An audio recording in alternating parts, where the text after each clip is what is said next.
Welcome to the ReaderHouse Roundtable, where authors from all walks of life come together to discuss the trials, tribulations, and triumphs of publishing their books. I'm your host, Corey Graham. Join us here every Friday night at 8 p.m. or listen anytime via podcast at Spotify, Apple Podcasts, Stitcher, TuneIn, and PodServe, to name just a few. The Author Roundtable is sponsored by ReaderHouse Online Bookstore, where the independent new authors come first. Here at the ReaderHouse Author Roundtable, right now I am joined by author Maria Garcia. Maria, thank you for joining me tonight. Welcome to the show. Thank you. Thank you for having me. And it's really exciting. You have a book out in stores right now titled Silly Women Anonymous. Oh, Maria, can you tell me about the book? Well, Silly Women Anonymous is reflective of really the perfect church. And it's a fictitious organization in the book. And it's where silly women go for healing from the silly syndrome. So these women have done some foolish things in their relationships with men. And, they find themselves at Silly Women Anonymous, this organization, and they are mentored using scriptures to bring them to a point of healing. I understand you went to the book of 2 Timothy to draw your inspiration for this. Yes, 2 Timothy chapter 3, first 7 verses. And it really talks about in the last days, there will be men who would be self-lovers, lovers of themselves, and they would creep into silly women's houses and leaving them laden with lust. And the author of that book in the Bible, he says, from such men turn away. So I was inspired to write this book to enlighten women who have done silly things in their lives in relationships with men, and to enlighten them so that they can basically identify with the actions of these women and their emotions and help them apply scriptures to their own personal situation. So it's a kind of self-help book in storytelling form. Maria, would this be a book that unbelievers would also get something from? Well, I believe that it goes right across the board, whether you are old or young or Christian, non-Christian, Jew, Gentile, Muslim, it doesn't matter. I think there's one thing in common that women have is we go through a lot in relationships with men. And when we are in love, we sometimes do silly things. And I think that is something that every woman, we have in common. So I believe that the stories are so relatable that people would go for it. And, you don't really even have to believe in the Bible to want to read it, because somebody called me just a couple minutes ago and said to me, the book is actually a page turner. You can't put it down. Oh, wow. So how long of a process was this for you, Maria, to write the book and then put it through that publishing process? Well, it took actually 12 years, not to write the book, but to publish it.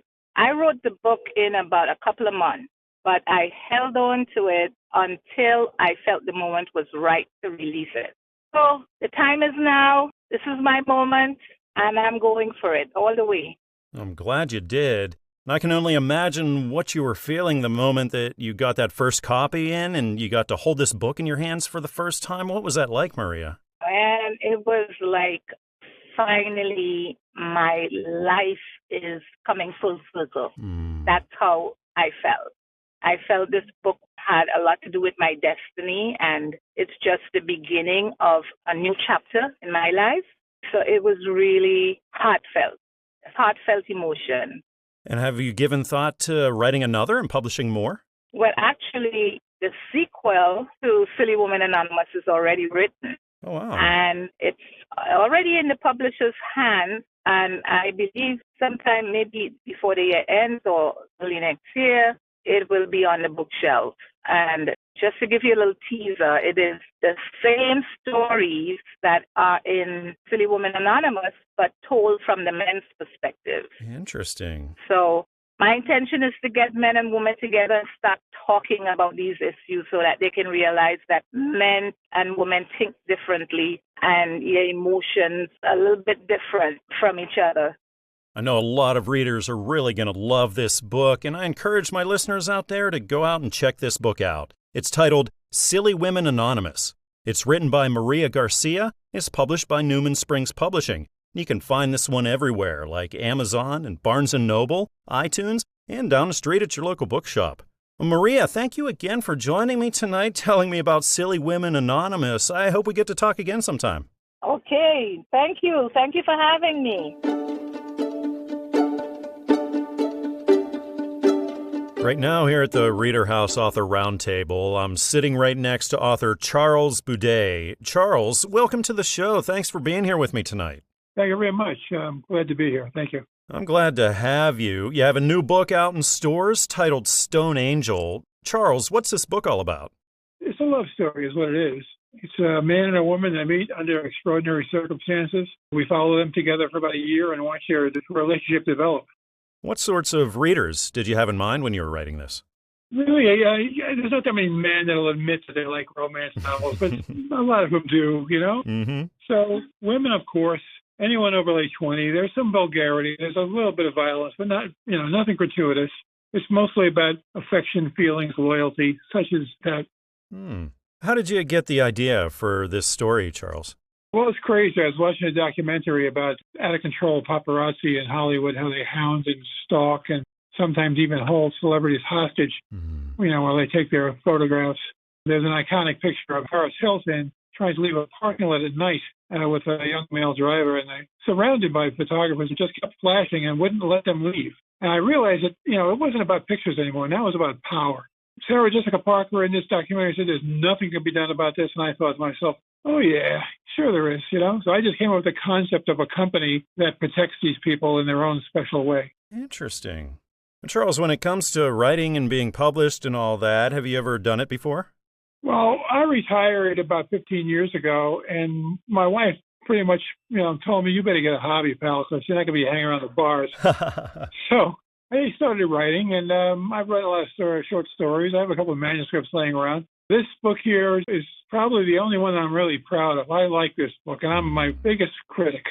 So I spent about a year writing it and a couple of years massaging it. And finally, my wife was getting tired. She goes, listen, you need to get this thing published or burn it because I'm tired of these daily readings. And off it went. And, Fulton Books, I take my hat off to them. They've done a nice job. They were easy to work with.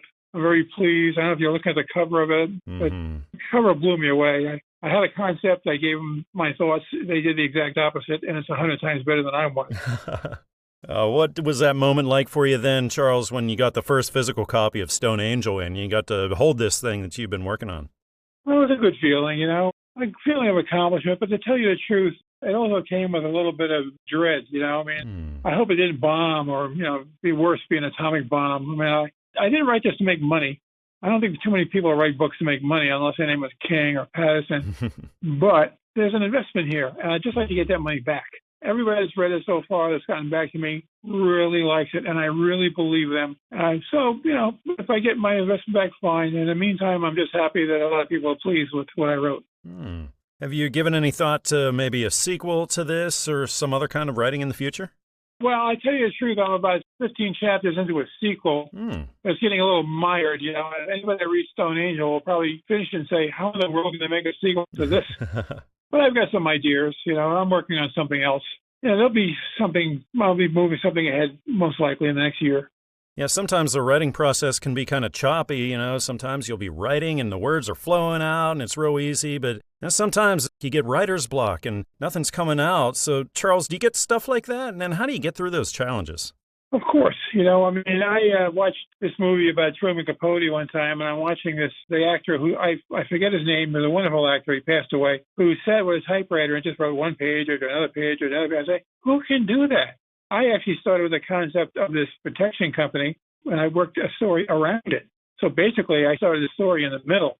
So it's not exactly a good method. I don't suggest anybody copy what I do, but that's what works for me. So what advice, Charles, would you have for listeners out there who are the authors or just starting out in this whole thing? Patience. Write what makes you feel passionate about, and just be patient. Put one word after another, but just be patient. It's a long haul. Absolutely. Well, I think a lot of people will really be into this book and should go check it out. The title is Stone Angel. It's written by Charles Buday. It is published by Fulton Books. And you can get it everywhere, of course, like on Amazon or at Barnes & Noble, on iTunes and Google Play, and traditional brick-and-mortar stores. Well, Charles, thank you again for joining me here on the show, telling me about Stone Angel and everything that you're doing. I had a nice time talking with you tonight. It was my pleasure. Thank you very much.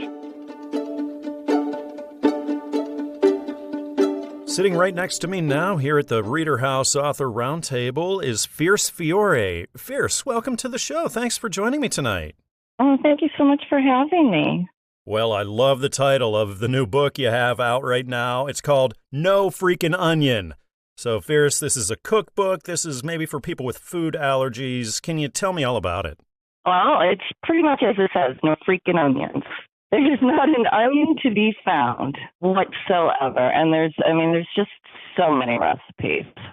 It's very eclectic. A lot of dressings, rubs, marinades, no desserts. Spicy. Do you like spicy? Oh, yeah. You're not a wussy spice, right? Not a baby spice? I like it spicy. All right. Well, then you should check out some of the recipes. Fierce, why did you choose these specific recipes for this book? Well, some of them are just favorites, all-time favorites of mine. And then some are just me just playing around and creating and coming up with ideas. You know, I put Grammy and Papa's Italian corner in there. That's love of Grammy and Papa and all the wonderful stuff they used to make me, her gravy and meatballs and everything. And then, of course, seafood. Who doesn't love seafood? Oh, yeah. Now, Fierce, I'm not a cook, so if I were to open this right now with the stuff I have in my kitchen, would I be able to do this, or would I have to be a little more advanced? No, of course. Anybody can do this. I tried to make this easy and really manageable. Like, I have friends that don't cook, but that have no clue, and they could do this. Wonderful. When I was doing the pictures, listen, you don't need a fancy kitchen. I don't care how many shows you watch and you see the great kitchen, and it is a love having a great kitchen and all the gadgets, but you don't need them. When I did these pictures, I was working with a girlfriend at a motel, and after doing the rooms and we were doing laundry, I would go into the kitchen. Okay, now, this was not a kitchen. This was a sunroom with a half a stove and a sink, and I could still create all those dishes. You don't need all the equipment. Of course, it's fun to have. But do you really need it? No. To create this stuff, you can do the twisted calamari, everything. It's just simple. It's easy to read, easy to follow. I mean, I do tell you, like the tamales, do a party. Have a party. Have people do them. It's a very long process. They're easy. And when it comes to publishing, Fierce, have you ever done anything like this before, or is this your first time getting involved in this? This is my first. Congratulations. What was the most challenging part about the whole thing for you? Well, let's see. When I came up with the idea, it was just an idea. And then because everybody was asking me, oh, well, can we have this recipe? Can we have that? And I'm like, no. And then finally I'm like, you know what? You want my recipes, you're just going to have to buy them. So I started putting recipes together and more recipes. There's so much research to do, you can get lost in it. I get lost in research. But once I finally came down to it, it was like, all right, we can do this. You know, it's a dream. You have to chase your dreams. But dreams are attainable. Even when life gets in the way, you can still do your dream. There's nothing like seeing the product of all your hard work and your dream actually realized, Fierce. So what was that moment like for you when you got the first physical copy of this in? Was that crazy? That was exciting. That was me taking pictures, sending them to all my friends and family, going, look, it's here. But then, you know, it's like the next wave sets in. And it's like, okay, I have a book. Now what? Because it's not like, it's okay, it's out there and everybody's going to buy it. Now it's like, okay, now I have to market. Now I have to sell it. So now I'm on to the next wave of getting it out there and letting everybody know. It's not just word of mouth and friends and, you know, it's for the whole world to see.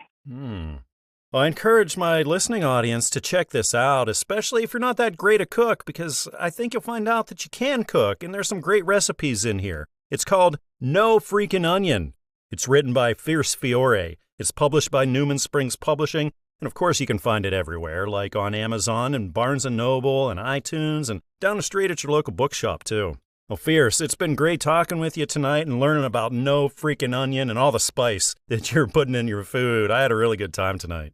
Oh, good. I'm so happy. Thank you so much for having me. I appreciate it.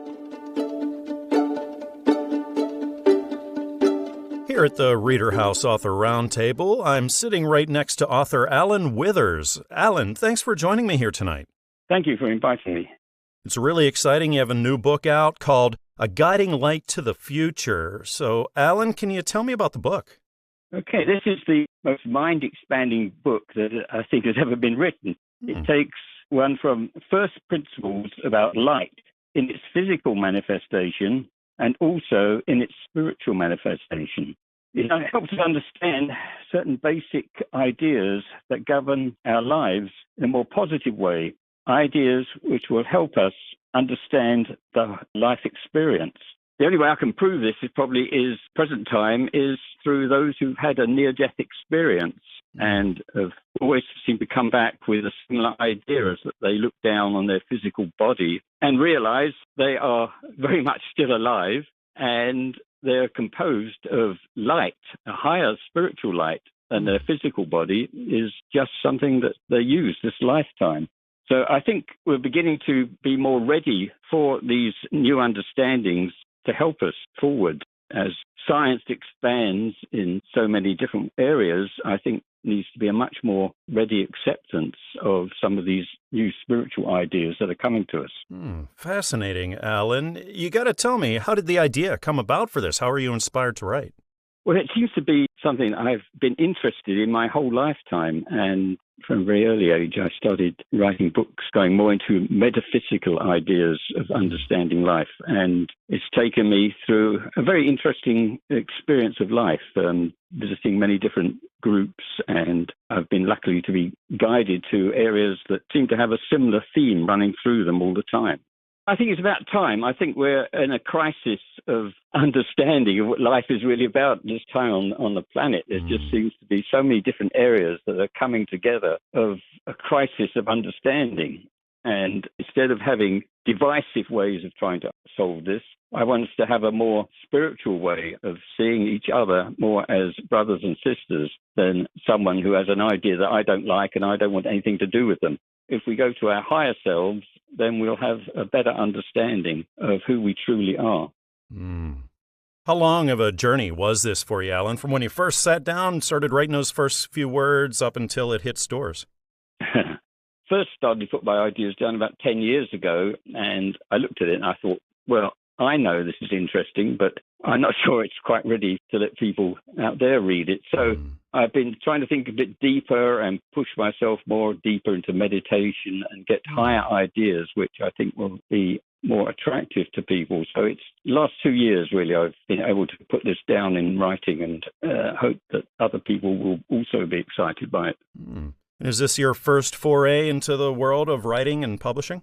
Yeah. As I said, I've tried different times to do writing. It never seems quite the right time. So probably now that I'm in my more senior years, I can finally sit back and reflect on life and put it down. Well, I could imagine that when that day came, Alan, and you got that first hard copy in of A Guiding Light to the Future, and you got to hold this thing you've been working on and thinking about all those years. What was that moment like? It's just incredible. I never thought I would be able to do it. It was like a pressure coming to me that, you've got to put this down. You've got to put this down. So finally, I started sitting down and it seemed to flow quite naturally. Do you think you have more books in you, Alan? Do you think you might be doing this again in the future? Yes, I think that I can do a trilogy, and this is the first book, and this is sort of a basic, concise idea which will help to understand the second book, which is more about the great shift we need to go to at this time. I think that we are definitely out of alignment with nature, and nature is very forcefully beginning to tell us that we've got to change the way we live on this planet. And I can see that this will help us in getting to those ideas. I know a lot of people are going to get a lot out of this book and discover a lot about themselves when they read this book. It's titled A Guiding Light to the Future. It's written by Alan Withers. It's published by Fulton Books. You can find it everywhere, of course, like at Amazon and Barnes & Noble, on iTunes, and also Google Play. Well, and thank you again for coming on the show and telling me about this really fascinating book. I had a nice time chatting tonight. Great, thanks. Love telling you about it. The 100-Fold Principle, How to Hit the Mark Each and Every Time. That's the new book. It just hit store shelves. It's written by Alethea Veritas Emmet. Alethea is right here with me now, and we're going to talk all about the book. Alethea, welcome to the show. Thank you for joining me. Hello. It's fantastic you have this new book out. Can you tell me what readers can expect in the 100-Fold Principle? Well, among the many important topics that I expand on and clarify, this is not a novel. This is a reference self-help book. So it's not your ordinary work. And I concentrate on Scripture. That's what this is all about, trying to help clarify Scripture. And I discovered kind of I know what the word code or key, but that's just what it is. But I clarify the contradictions that seem to be in the New Testament. I know that's kind of strange, but they are there. And they're identified by the famous known parable of the sower. Everybody knows parable of the sower, where the seed falls and the crop grows. But the last part of the parable of the sower is what really interests me, where it talks about the production of fruit. When it says some will produce 30-fold, some will produce 60-fold, and some will produce 100-fold. And that fold is kind of a strange word, so I would substitute the word fold for percent. And what it's getting at is that when the seed or the word of God falls on the good ground, which is a good heart, a receptive heart, some people will produce 30% results.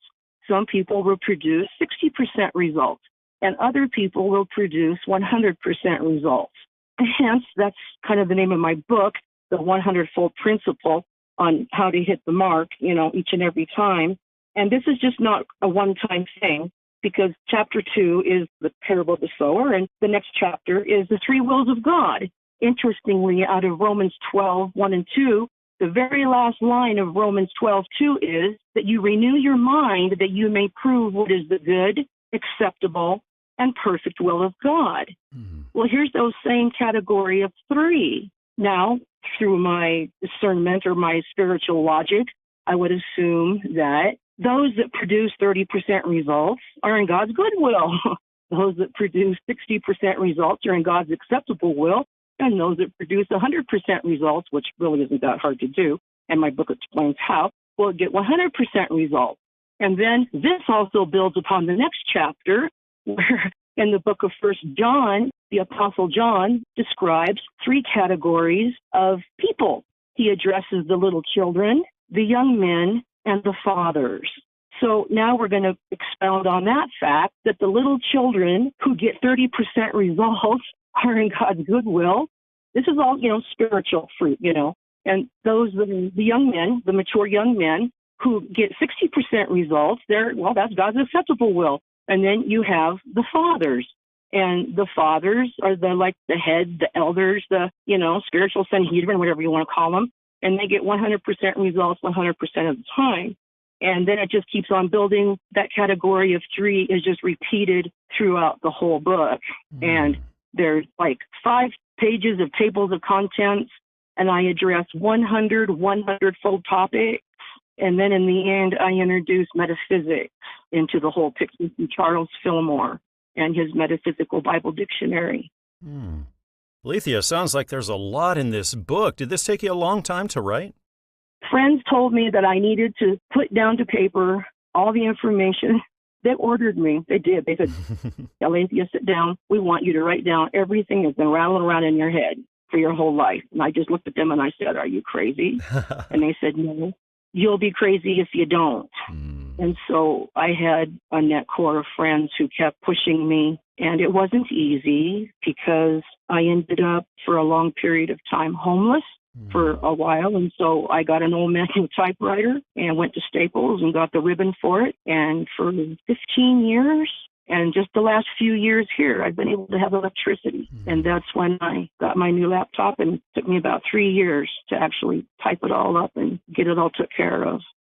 The title is The 100-Fold Principle, How to Hit the Mark Each and Every Time. This is written by Alethea Veritas Emmet and is published by Christian Faith Publishing. You can get it everywhere, like on Amazon and Barnes & Noble and iTunes, and also traditional brick-and-mortar stores. Alethea, thank you again for joining me here at the show and telling me all about this book. I had a nice time talking with you. Thank you very much. Have a good day. I'm joined right now here at the ReaderHouse Author Roundtable by author Douglas Turner. Douglas, welcome to the show. Thank you so much for joining me here tonight. Thank you. You have a new book out in stores right now. The title is The Pilgrim Journey, Miles to Go, Promises to Keep. Doug, can you tell me what this book is all about? Okay, Corey, I call it a family book of the past century, entailing the throes of the Great Depression and the horrors of World War II. And it's often referred to as the greatest generation. Amanda wrote it to give tribute to my mother. How long of a process was this for you, Doug, both writing it and then putting it through that publishing process? Corey, a lot of the incidents happened while I was very, very young, 5 years old, 6, 7, 8, 9, 10, 12. So I started jotting this down many years ago, probably 40 years ago, and then typed it up on a manual typewriter so I wouldn't forget some of it. Have you ever written a book, Douglas? Have you ever been published before this? No, we've always been, you might say, busy in our homework and regular work and church work and other kind of work and keeping in touch with the family members. So, no, I haven't just had this one interest as far as a book over the years in that regard. And there's nothing like seeing that finished product, that thing that you worked so hard toward all that time. Douglas, whenever you got the first physical copy in of The Pilgrim Journey, what was that moment like for you? Oh, it's very satisfying, but boy, it has taken a lot of sweat, so to speak. Them sending in material and them losing it, me having to reproduce it. Oh no, that's just one of the stories. But finally, it's supposed to be, I think, a publication in the next couple of years, official publication. And, of course, we got the pre-publication about a week or so ago to Amazon and so forth. The public release should be, like I say, in a couple of days. Douglas, what are the chances that you'll write another after this? Have you thought about that? Now, Corey, I'm nearing 98 years old, so I'm afraid time's not on my side for writing another and publishing another book. But thanks for asking. Well, never say never. You never know what the Lord has in store for you, Douglas. Well, you're very, very true. It is very true, yes. But I enjoy every day, and thankfully I still have some wiggles upstairs that takes care of my thinking. Douglas, a lot of people who are listening to us right now are authors who are just starting out. Do you have any advice that you could give them? Well, I guess you might say my advice was just to have a lot of patience and a lot of redos, or if they don't correct any things that you ask them to do, it's just all to ask them to do it the next time. That's one of my main problems. They haven't corrected things when I sent in, so it's just a recorrection so many times. Douglas, I'm curious, would you call yourself an avid reader? Do you find yourself buried in books a lot? Oh, I like to read. A lot of my reading is on the war years. I have a whole rack of books on World War II, Korean War, which I was in. Douglas, did you have people around you while you were writing this who knew you were doing this and they could motivate you and encourage you along the way? Well, no, I knew that's what I wanted to do many years ago, and like I say, started jotting down things and finally putting them in place. And I self-published this about 8 years ago. One of my grandsons that was in the Air Force, he looked over it and, you might say, sort of edited it, put me on so-called right source to get the right words and synonyms and so forth in. So he helped me a lot, because it had been a long time since I took an English course. Well, I think this book will bless a lot of readers. I encourage my listeners right now to check it out. It's titled The Pilgrim Journey, Miles to Go, Promises to Keep.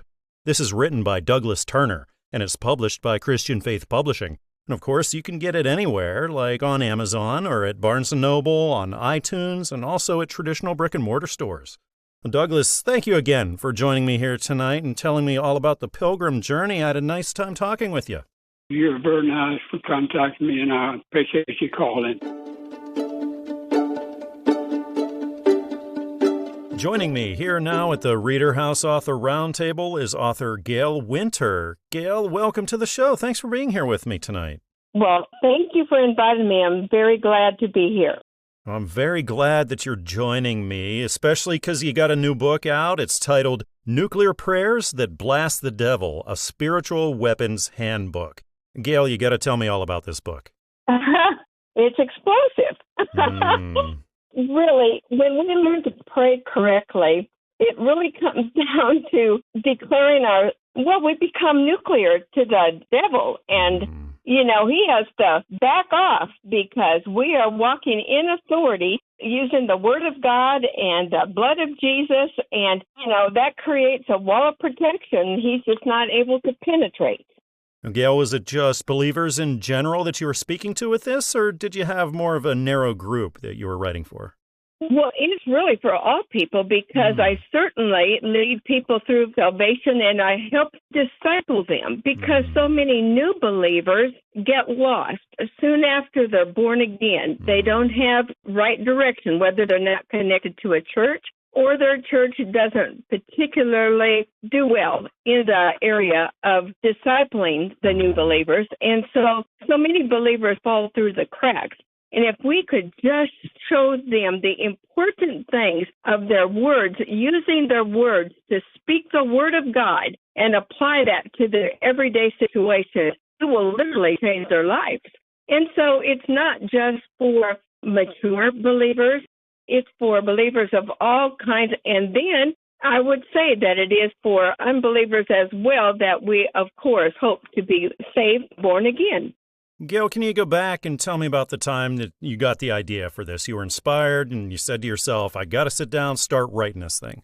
Well, it was way back as early as 2009. I had been teaching word training classes to some that would be Sunday school classes, and I would write my own curriculum. I had a lot of handouts. I'm a teacher at heart, so I'd have a lot of handouts and things, and these attendees would give them to their family and friends, and they just kept asking for more and more.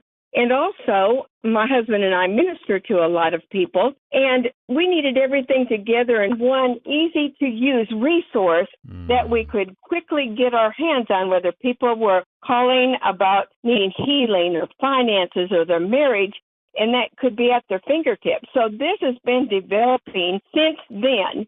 In 2012, Whitaker Publishing called me and asked me if they could publish it, and they did, but they sort of changed things around and all that, and I wasn't 100% happy. So when all that inventory was exhausted, I chose a publisher who would allow me to do it exactly the way that I believe God wanted me to do.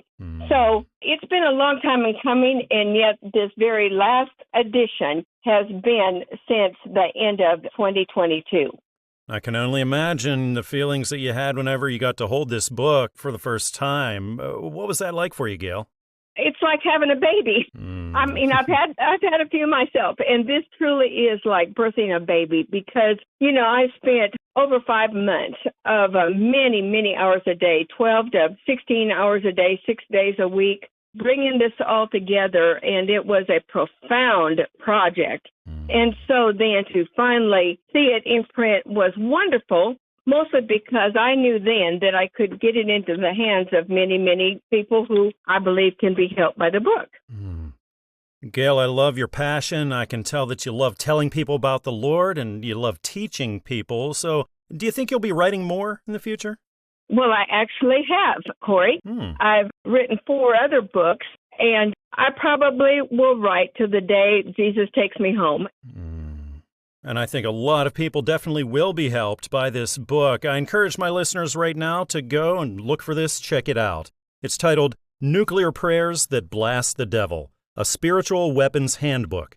It's written by Gail Winter, it's published by Christian Faith Publishing, and it's available everywhere, like Amazon, Barnes & Noble, iTunes, and traditional brick-and-mortar stores. Gail, thanks again for coming on the show and talking with me tonight. I had a really nice time chatting with you. Well, thank you, Corey. I appreciate it. I'm just thankful that you wanted to get me involved. Thank you. The Adventures of Callie and Boone, The Pups Learn Encouragement. This is a book in the Adventures of Callie and Boone series. It's written by Ron Morton, and it just hit stores. I'm really excited that the author, Ron Morton, he's right here with me now. We get to talk all about this book. Ron, welcome to the show. Thanks for joining me. Hey, thank you for having me. I appreciate it. The pleasure's all mine. Ron, can you tell me what readers can expect in The Adventures of Callie and Boone, The Pups Learn Encouragement? Yeah, the story is about two pups named Callie and Boone, and Callie's excited to learn how to ride her bike without training wheels, and she failed her first few attempts at it, and Callie and Boone learned some lessons on encouragement and how to continue fighting for your goals even in the face of adversity. Of course, this is a children's book. Ron, did you have an age range of children in mind? I think between about the ages of 4 and 10 is the target group, I believe. And what inspired you to write this, Ron? Where'd you get the idea for this story? I have 7 children, so I'm a parent. I have 9 grandchildren. Wow. So I've got a lot of life experiences around children, and I just know that it's good to give kids encouragement and opportunities to learn things that are real life and that they can relate to the Bible and some Bible verses. So I thought it would be good to put that message out there. When it comes to writing and publishing and all that, Ron, have you ever done this before? I have not. This is my first attempt. I do have 2 other books that were done fairly similar time frame, but no, this is my first attempt at this. Oh, congratulations. Getting your first book out there is a huge deal. So many people say, I'm going to write a book someday, but very few of them actually do. So kudos to you for sticking it out. What was it like when you got the first copy of this in? You know, you work on it so long, you see it up on the computer screen that whole time, and now you got to hold it. What was that like for you, Ron?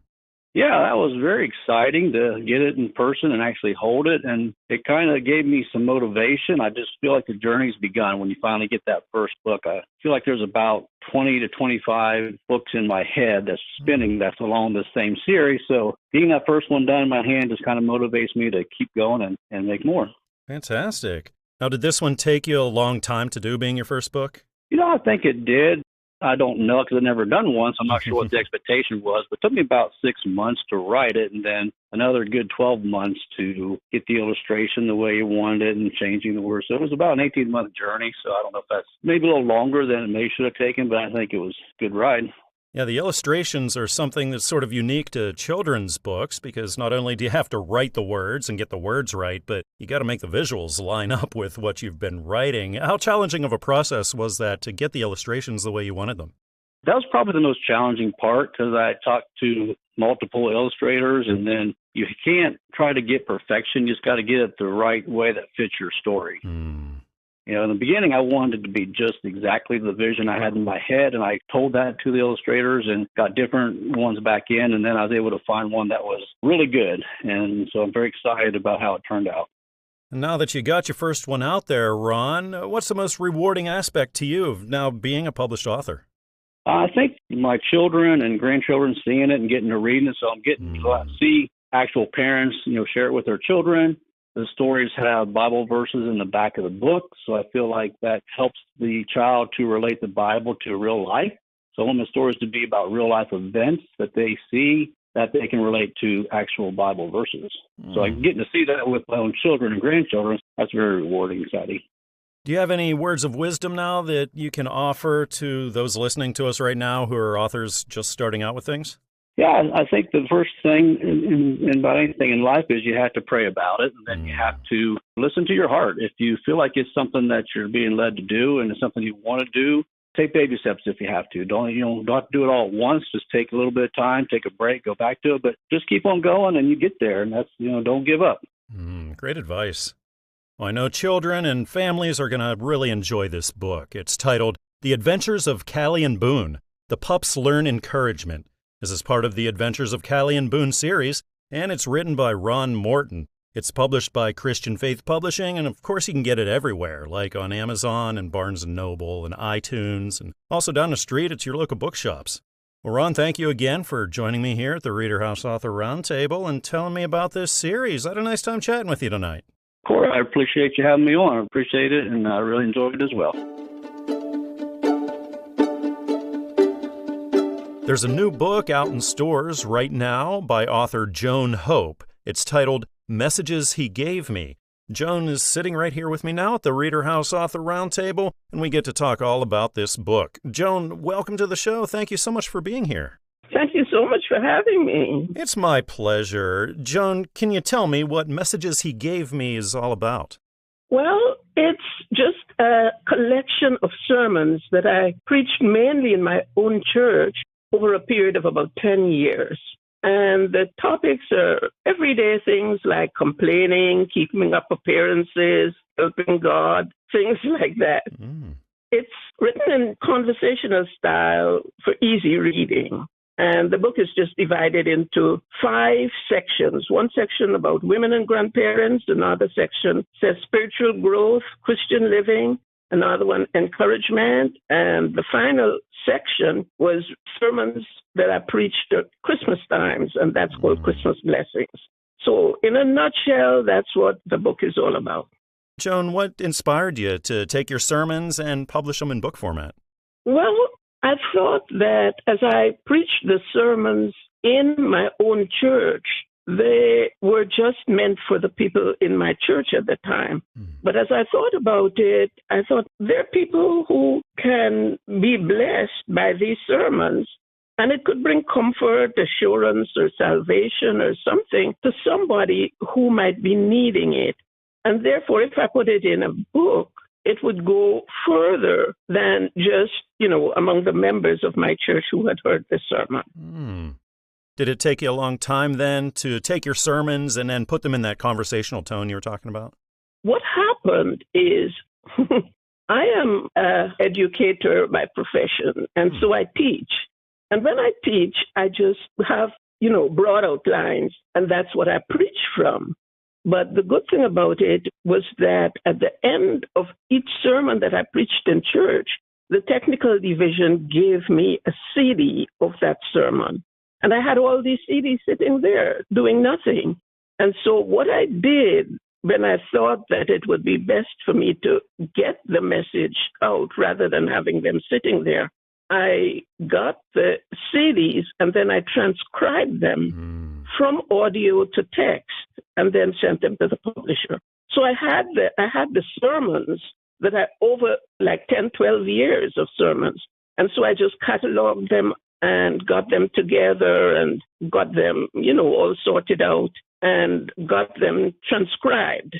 It took me a year, which is a long time, because I had a lot of editing to do, between the editors. They send it back to you, you get it back, you fix up, some things, and then you send it again, and then you find some more errors that maybe came with the transcription. So I had to fix that up, and that's what it took the year. But the sermons were there. They were just sitting there on CDs. Is this the first time being published? Have you done this kind of thing before, Joan? Oh, no, this is my first time. Congratulations. Well, thank you. What was that moment like for you whenever you got that first physical copy and you got to hold this book finally after all that time? Oh, my goodness. Relief, happiness, peace. I was really pleased. Have you given thought to writing another, being published again? Not yet. I'm sure you learned an awful lot along the way of publishing your first book, Joan. So a lot of people listening to us right now are authors just starting out. Do you have anything maybe you learned along the way that you could pass on to them?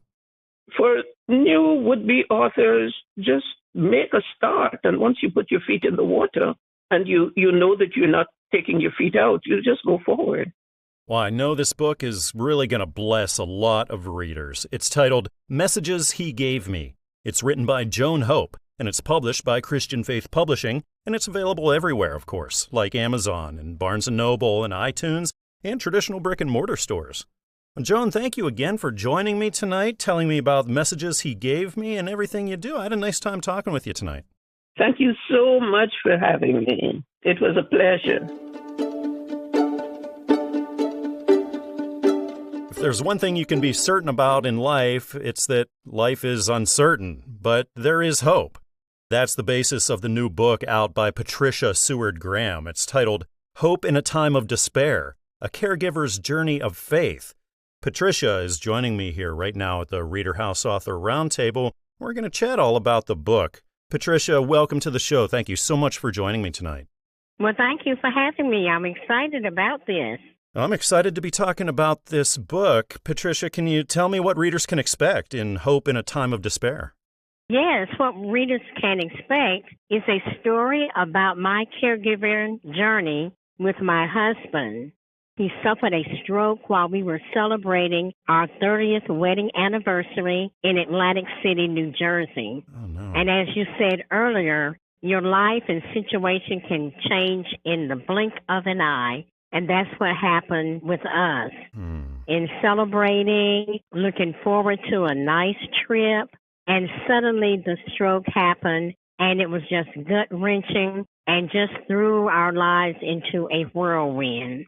So this book is to give people hope that no matter how difficult your situation or your circumstances seem, that maybe there's no solution to that situation. If you believe and trust in God, you should never give up. That there is light at the end of the tunnel. And no matter how dark it seems, that light is just a moment away. So I'm hoping this book is going to encourage people to have that faith and never give up and understand that as we go through life, things are going to change. It's not going to be happy all the time, but it's how we deal with those moments of despair and have that hope so that we can have an enjoyable life. I love that message, Patricia. What inspired you to write this book? How did you decide you needed to write this and then publish it? I have been thinking about this book for a long time, and it seems that everywhere I went, I encountered somebody whose husband they were caring for. And I was saying, gosh, I thought maybe it was just me who was in this caregiving role with the husband. And I said, well, I have been thinking about, writing about my faith in God and how we had come through our situation, that maybe this would be a good opportunity to go ahead, sit down, write this book, and be encouraging to those women also who were caring for their husband. But like I said, the book is for anybody who is going through a difficult situation and possibly involved in a caregiving role. Patricia, have you ever done anything like this before? Is this your first book? This is my first book, and I didn't know how it would be received, really didn't know how to put it together. But I sat down, and as I began to just tell my story, the ideas just continued to flow. So this is my first attempt at writing a book that hopefully can benefit someone else. I can only imagine the moment, Patricia, you finally got the first hard copy in of this, and you got to hold this book you were working on for so long. What was that like?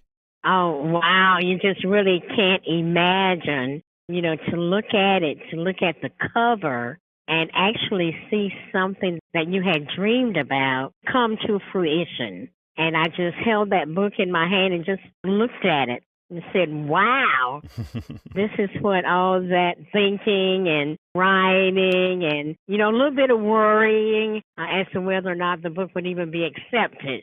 But here it is, and it was just rewarding, exciting, and I was just really happy to have something in my hand to show. And I know a lot of people are going to be helped out by this book. I encourage my listening audience to go check this out. It's titled Hope in a Time of Despair, A Caregiver's Journey of Faith. It's written by Patricia Seward Graham. It's published by Christian Faith Publishing. You can pick it up anywhere, like on Amazon and Barnes & Noble, iTunes, and traditional brick-and-mortar stores. Patricia, thank you again for joining me here tonight and telling me all about this book. I had a really nice time talking.